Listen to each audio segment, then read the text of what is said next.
Good morning to all of you. आपका welcome है श्रीमती मोहरी देवी तापड़े कन्या महाविद्यालय के यूट्यूब चैनल पे। और हम कंटिन्यू करेंगे बैक्टीरिया में हमने प्रीवियस क्लास में देखा था कि आउटर मेम्ब्रेन क्या होती है। ठीक है, आज हम बात करेंगे पेरीप्लाज्मिक स्पेस की, कि पेरीप्लाज्मिक स्पेस क्या होता है। तो स्टूडेंट्स, पेरीप्लाज्मिक स्पेस जो प्लाज्मा मेम्ब्रेन और आउटर मेम्ब्रेन के बीच क्या रहता है, प्रेजेंट रहता है। A space between the plasma membrane and the outer membrane in gram negative bacteria, उसको हम क्या बोलते हैं, पेरीप्लाज्मिक स्पेस। तो पेरीप्लाज्मिक स्पेस प्रेजेंट रहता है इन ग्राम नेगेटिव बैक्टीरिया में। ये ध्यान में रखना कि पेरीप्लाज्मिक स्पेस जो प्रेजेंट रहेगा वो कहां प्रेजेंट रहेगा, ग्राम नेगेटिव बैक्टीरिया में। तो मैंने आपको क्या बताया था कि आउटर मेम्ब्रेन भी कहां प्रेजेंट रहता है, ग्राम नेगेटिव बैक्टीरिया में। अब ये चीज ध्यान रखना आपकी, कौन ग्राम नेगेटिव बैक्टीरिया में प्रेजेंट होता है, कौन ग्राम पॉजिटिव बैक्टीरिया में प्रेजेंट होता है। तो हम पहले टिकोइक एसिड की बात कर रहे थे, तो टिकोइक एसिड कहां प्रेजेंट था, इन ग्राम पॉजिटिव बैक्टीरिया में। और अगर हम आउटर मेम्ब्रेन की बात कर रहे थे तो आउटर मेम्ब्रेन कहां प्रेजेंट था, ग्राम नेगेटिव बैक्टीरिया में। और अगर हम पेरीप्लाज्मिक स्पेस की बात करें तो पेरीप्लाज्मिक स्पेस भी कहां प्रेजेंट है, ग्राम नेगेटिव बैक्टीरिया में।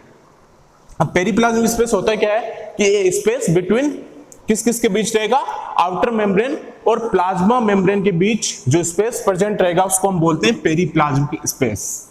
जो आउटर मेम्ब्रेन और प्लाज्मा मेम्ब्रेन के बीच जो स्पेस प्रेजेंट रहेगा उसको हम क्या बोलेंगे, पेरीप्लाज्मिक स्पेस। क्या बोलेंगे, periplasmic space. A space between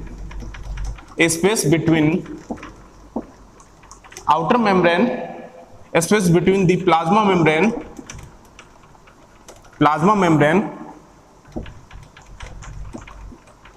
and outer membrane and the outer membrane, इसको हम क्या बोलेंगे, periplasmic space. A space between the plasma membrane and the outer membrane, means plasma membrane और आउटर मेम्ब्रेन के बीच जो स्पेस प्रेजेंट रहेगा उसको हम क्या बोलेंगे, पेरीप्लाज्मिक स्पेस। और वो किस में प्रेजेंट रहेगा, इन ग्राम नेगेटिव बैक्टीरिया में। तो इस a space between the plasma membrane and the outer membrane, means plasma membrane और आउटर मेम्ब्रेन के बीच जो स्पेस प्रेजेंट रहेगा उसको हम क्या बोलेंगे, पेरीप्लाज्मिक स्पेस। और वो कहां प्रेजेंट रहेगा, इन ग्राम नेगेटिव बैक्टीरिया में। कहां प्रेजेंट रहेगा, इन ग्राम नेगेटिव बैक्टीरिया में। ठीक है, तो इसको हम क्या बोलेंगे, membrane and the outer membrane called the periplasmic space, called the periplasmic space. इसको हम क्या बोलेंगे, पेरीप्लाज्मिक स्पेस। क्लियर है आपको कि जो पेरीप्लाज्मिक स्पेस है वो आउटर मेम्ब्रेन और प्लाज्मा मेम्ब्रेन के बीच में क्या रहेगा, प्रेजेंट रहेगा। तो उसको हम क्या बोलते हैं, पेरीप्लाज्मिक स्पेस। और जो इसके अंदर जो सब्सटेंस प्रेजेंट रहते हैं, जो भी मॉलिक्यूल, जो भी सब्सटेंसेस प्रेजेंट रहेंगे पेरीप्लाज्मिक स्पेस में, उनको हम क्या बोलते हैं, पेरीप्लाज्म। जो सब्सटेंस प्रेजेंट रहते हैं इन पेरीप्लाज्मिक स्पेस में उसको हम क्या बोलेंगे, पेरीप्लाज्म। तो substances present in periplasmic space, in the periplasmic space, जो भी सबस्टेंस प्रेजेंट होंगे पेरीप्लाज्मिक स्पेस में, इनको हम क्या बोलेंगे, substances present the periplasmic space called the periplasm, इसको हम क्या बोलेंगे, पेरीप्लाज्म। तो जो सबस्टेंस प्रेजेंट होंगे इस पेरीप्लाज्मिक स्पेस में उनको हम क्या बोलते हैं, पेरीप्लाज्म। क्या बोलेंगे उनको हम, पेरीप्लाज्म। तो जो पेरीप्लाज्मिक स्पेस है वो किसमें प्रेजेंट होगा, इन ग्राम नेगेटिव बैक्टीरिया में। आउटर मेम्ब्रेन और प्लाज्मा मेम्ब्रेन के बीच में ग्राम नेगेटिव बैक्टीरिया में जो स्पेस प्रेजेंट होता है उसको हम क्या बोलते हैं, पेरीप्लाज्मिक स्पेस। और जो सबस्टेंस प्रेजेंट रहते हैं पेरीप्लाज्म में उनको हम क्या बोलते हैं, पेरीप्लाज्म। जो सबस्टेंस प्रेजेंट रहेंगे पेरीप्लाज्मिक स्पेस में उनको हम क्या बोलेंगे, पेरीप्लाज्म। अब हम बात करते हैं नेक्स्ट की। आपको क्लियर है कि पेरीप्लाज्मिक स्पेस कहां प्रेजेंट रहेगा, ग्राम नेगेटिव बैक्टीरिया में।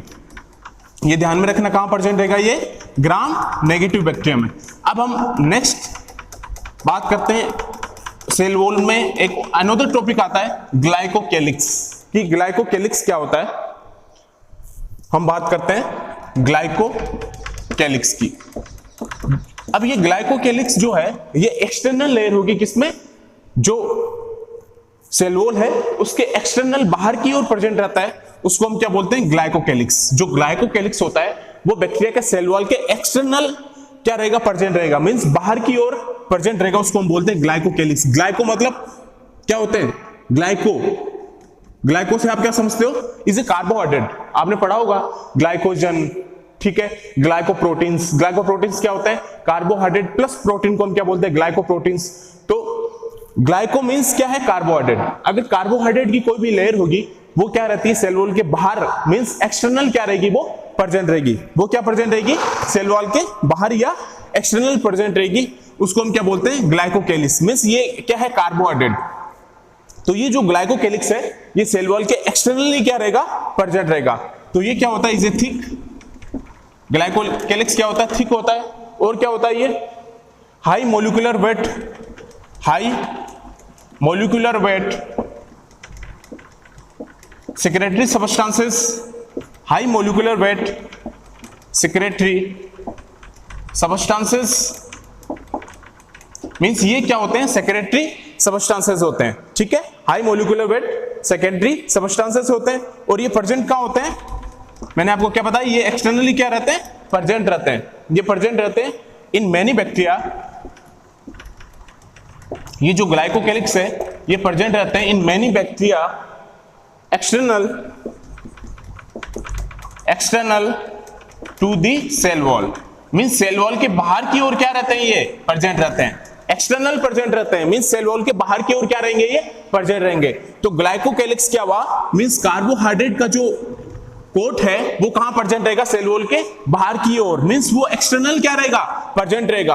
और ग्लाइकोकेलिक्स क्या होते हैं, थिक होते हैं, high molecular weight secretary substances होते हैं, ठीक है। और ये प्रेजेंट रहते हैं कहां, external to the cell wall, ठीक है। अब ये जो ग्लाइकोकेलिक्स होते हैं ये किसके बने होते हैं, ये ध्यान में रखना। जो ग्लाइकोकेलिक्स होते हैं it is made up of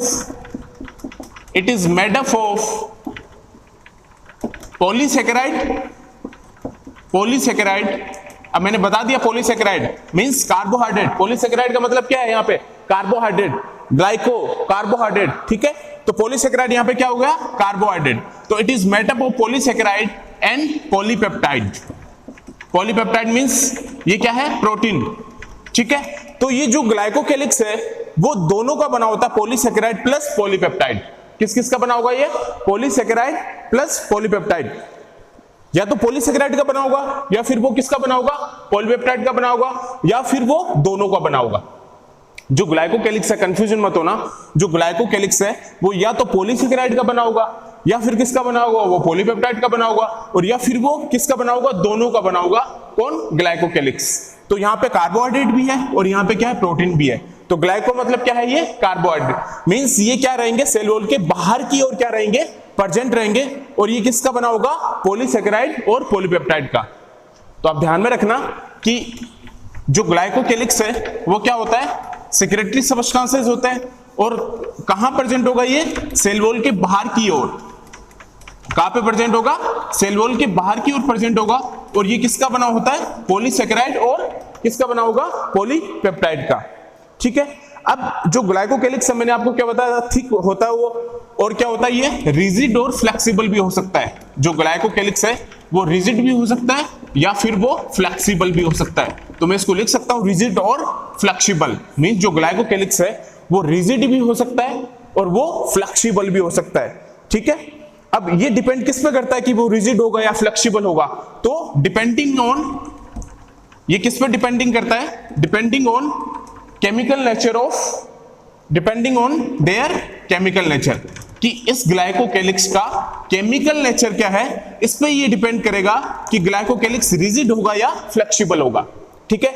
जो ग्लाइकोकेलिक्स है वो रिजिड भी हो सकता है और ग्लाइकोकेलिक्स क्या हो सकता है, फ्लेक्सिबल भी हो सकता है। तो ग्लाइकोकेलिक्स है, ग्लाइकोकेलिक्स रिजिड भी हो सकता है और ग्लाइकोकेलिक्स फ्लेक्सिबल भी हो सकता है। लेकिन वो किस पे डिपेंड करता है, इनके केमिकल नेचर पर डिपेंड करता है कि वो रिजिड होगा या फिर क्या होगा, वो फ्लेक्सिबल होगा, ठीक है।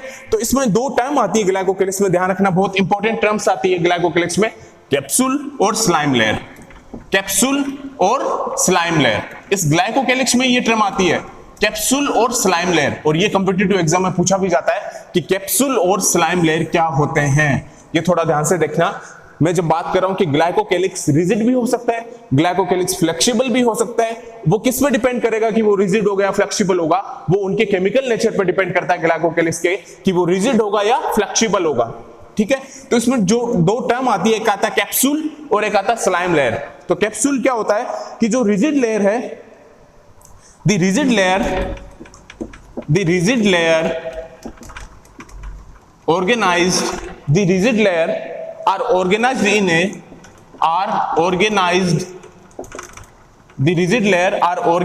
in a tight matrix. Tight matrix is called capsule. ये ध्यान रखना, ये मैं बता देता हूं क्या होता है कि मैंने क्या बताया था कि ग्लाइकोकेलिक्स या तो रिजिड होगा या फ्लेक्सिबल होगा, और वो किस पे डिपेंड करता है, उनके केमिकल नेचर पे, ग्लाइकोकेलिक्स के केमिकल नेचर पे। ठीक है, इसमें जो दो टर्म आती है कैप्सूल और स्लाइम लेयर, तो जो रिजिड लेयर होगी वो ऑर्गेनाइज्ड होगी इन ए टाइट मैट्रिक्स में। ठीक है, जो रिजिड लेयर होगी वो क्या होगी, ऑर्गेनाइज्ड रहेगी किसमें, इन ए टाइट मैट्रिक्स में, तो उसको हम क्या बोलेंगे, कैप्सूल। उसको हम क्या बोलेंगे, कैप्सूल। जो रिजिड लेयर होगी और ऑर्गेनाइज्ड रहेगी इनटू ए टाइट मैट्रिक्स में, उसको हम क्या बोलेंगे, कैप्सूल। ठीक है, उसको हम क्या बोलेंगे, कैप्सूल। और अगर लेयर इजीली डिफॉर्म होगी या फिर लूजली अटैच रहेगी, उसको हम क्या बोलेंगे, slime layer. If the layer is easily deform, if the layer is easily deformed या फिर वो लूजली अटैच रहेगा, if the layer is easily deformed and loosely attached to the cell wall and loosely attached to the cell wall is called slime layer. इसको हम क्या बोलेंगे student, slime layer. तो capsule क्या हुआ, कैप्सूल हुआ the rigid layer are organized into a tight matrix, means वो rigid layer होगी और मैट्रिक्स में क्या रहेगी, वो टाइट से क्या रहेगा, ऑर्गेनाइज्ड रहेगा किसमें, इनटू ए टाइट मैट्रिक्स में। ठीक है, तो रिजिड लेयर ऑर्गेनाइज्ड रहेगी इनटू ए टाइट मैट्रिक्स में, उसको हम क्या बोलते हैं, कैप्सूल। लेकिन स्लाइम लेयर क्या बोलते हैं कि अगर लेयर इजीली डिफॉर्म्ड हो जाए, अगर वो लेयर इजीली डिफॉर्म हो जाए, क्योंकि वो वहां पे क्या अटैच है, वो लूजली अटैच रहेगा सेल वॉल से, अगर वो लूजली अटैच रहेगा तो उसको हम क्या कर सकते हैं, डिफॉर्म कर सकते हैं, मींस उसको हम हटा सकते हैं, जो भी बॉन्डिंग है उसकी, उसको हम क्या कर सकते हैं, हटा सकते हैं, इजीली हटा सकते हैं। तो if the layer is easily deform, अगर हम लेयर को इजीली डिफॉर्म कर सके और वो लूजली अटैच है किससे, सेल वॉल से, तो उसको हम क्या बोलते हैं, स्लाइम लेयर। कैप्सूल क्या रहेगा, टाइटली अटैच रहेगा इनटू ए मैट्रिक्स में, रिजिड लेयर होगी, लेकिन जो स्लाइम लेयर है वो फ्लेक्सिबल लेयर होगी और उसको हम इजीली डिफॉर्म कर सकते हैं क्योंकि वो लूजली अटैच रहेगा किसे, सेल वॉल से, उसको हम क्या बोलेंगे, स्लाइम लेयर। और कैप्सूल क्या रहेगा, रिजिड लेयर है और वो ऑर्गेनाइज रहेगा इनटू ए टाइट मैट्रिक्स में, उसको हम क्या बोलेंगे, कैप्सूल। तो ये बहुत इंपॉर्टेंट है, ये कॉम्पिटिटिव एग्जाम में पूछा जाता है कि स्लाइम लेयर क्या है और कैप्सूल क्या है। ठीक है, तो कैप्सूल क्या होगा, रिजिड स्ट्रक्चर होगी जो ऑर्गेनाइज्ड होगी किसमें, इनटू ए टाइट मैट्रिक्स में, जबकि स्लाइम लेयर क्या होती है, इजीली डिफॉर्म, मींस वो क्या रहेगा, लूजली अटैच रहेगा। क्या रहेगा, वो लूजली अटैच रहेगा किससे, सेल वॉल से। ठीक है, अब आगे हम बात करते हैं कि जो कैप्सूल है, और मैंने क्या बताया था, ग्लाइकोकेलिक्स किसका बना होता है, पॉलीसेकेराइड प्लस पॉलीपेप्टाइड का। किसका बना होता है, पॉलीसेकेराइड प्लस पॉलीपेप्टाइड का। तो जो मोस्टली कैप्सूल है, मोस्टली जो कैप्सूल है ये किसका बना होगा, पॉलीसेकेराइड का। जो मोस्टली कैप्सूल है वो कंसिस्ट रखते हैं, कंसिस्ट ऑफ पॉलीसेकेराइड। तो कैप्सूल किसका बना होगा, मोस्टली पॉलीसेकेराइड का। ये ध्यान रखना, मैंने आपको क्या बताया था कि ग्लाइकोकेलिक्स किसका बना होता है, या तो पॉलीसेकेराइड का बना होता है या फिर पॉलीपेप्टाइड का। तो ग्लाइकोकेलिक्स के अंदर ही क्या आता है, कैप्सूल और स्लाइम लेयर। और कैप्सूल क्या रहता है, टाइटली अटैच रहता है मैट्रिक्स में, और रिजिड लेयर होती है उसको हम क्या बोलते हैं, कैप्सूल बोलते हैं। और इजीली डिफॉर्म्ड हो जाती है जो लेयर और लूजली अटैच रहेगी सेल वॉल से, उसको हम क्या बोलते हैं, स्लाइम लेयर। अब कैप्सूल जो है ये कॉम्पिटिटिव एग्जाम में जरूर पूछा जाता है कि कैप्सूल किसका बना होता है। तो मोस्टली कैप्सूल कंसिस्ट ऑफ क्या रखते हैं ये, पॉलीसेकेराइड। तो कैप्सूल किसका बना होता है, पॉलीसेकेराइड का। लेकिन एक्सेप्शन, अपवाद हर जगह क्या रहते हैं, प्रेजेंट रहते हैं। तो जो एक्सेप्शन है कि capsule of some bacilli, capsule of some bacilli, bacilli मैंने क्या बताया था, बेसिलस क्या बताया था मैंने कि ये जीनस भी होता है और बैक्टीरिया की क्या होती है, एज शेप भी होता है। ठीक है, genus as well as shape, उसको हम क्या बोलते हैं, बेसिलस। तो कैप्सूल ऑफ सम बेसिली ठीक है, और बैक्टीरिया का जो नाम होगा बैसिलस एंथ्रेसिस, बैसिलस एंथ्रेसिस एक बैक्टीरिया होता है जिसमें जो कैप्सूल होगा, भाई मोस्टली कैप्सूल किसका बना होता है, पॉलीसैकेराइड का, लेकिन एक्सेप्शन अपवाद क्या रह गया, साइंस में हर जगह प्रेजेंट रहेगा। तो capsule of some bacilli means bacillus anthracis, जो एंथ्रेसिस है वो कंसिस्ट रखते हैं पॉलीपेप्टाइड, ठीक है, कंसिस्ट ऑफ पॉलीपेप्टाइड। अब इसका कैप्सूल किसका बना हुआ है, पॉलीपेप्टाइड का, ठीक है, consist of polypeptide mainly poly D glutamic acid का बना होता है इसका कैप्सूल। ये ध्यान रखना है, ये कॉम्पिटिटिव एग्जाम में जरूर पूछा जाएगा इन दोनों में से, चाहे तो नीट हो चाहे कोई भी कॉम्पिटिटिव एग्जाम हो साइंस का, ये पूछा जाता है कि कैप्सूल जो है वो किसका बना होता है, पॉलीसैकेराइड का। ये ध्यान रखना कि कैप्सूल जो होगा वो किसका बना होगा, पॉलीसैकेराइड का, मींस कार्बोहाइड्रेट का क्या रहेगा, वो बना हुआ रहेगा। लेकिन साइंस में एक्सेप्शन या अपवाद हर जगह प्रेजेंट होता है। तो कैप्सूल ऑफ सम बेसिली, ठीक है, बैसिलस एंथ्रेसिस जो बैक्टीरिया है इसका जो कैप्सूल है वो किसका बना होता है, पॉलीपेप्टाइड का।